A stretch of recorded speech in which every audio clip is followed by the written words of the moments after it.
naka-standby. Ako po si Remer Aplicador, taga Barangay Saluyong, Bunukan.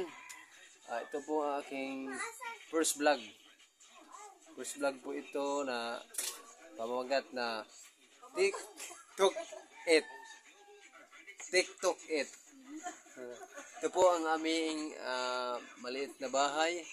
At yan po ang aking anak, si Gino, si Remzi at ang aking asawa si Manilin. Siya po ang nagluluto ng pan.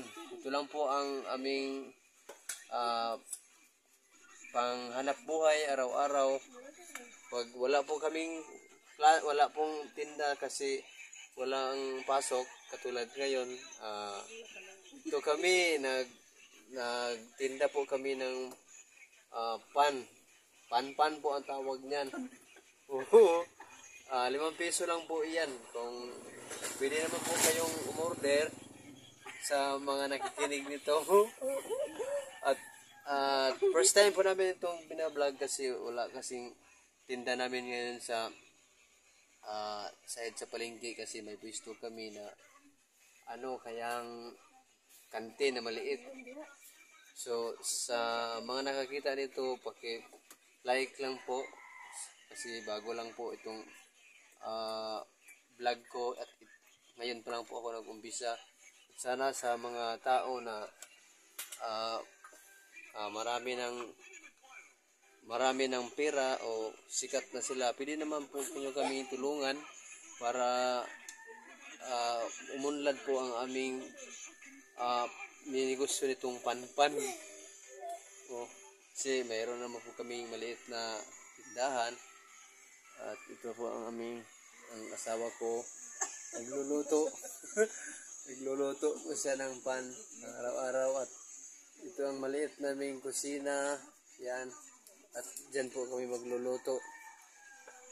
At sana kung may tumulong sa amin, pwede naman po nyo kami tulungan para mapalaki po ang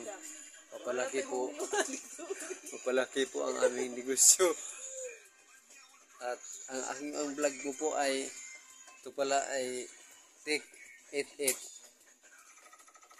8 AM and pagkatapos ng 8 ay kakain na kasi 8 o'clock na. Ito po yung mga kapuso. Ito po ang pan na ginagawa ng aking misis. Yan, at yan po ang aking misis. Sana huwag kayong magsawa sa panunood sa amin sa vlog na ito kahit ngayon pala ako nagsimula.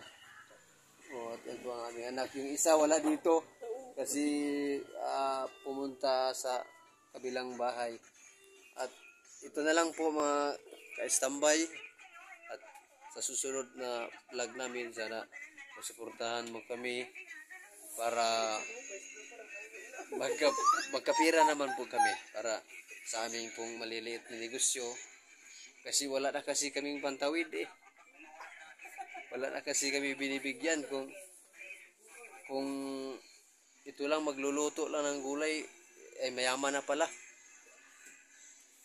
Ito po kapuso ang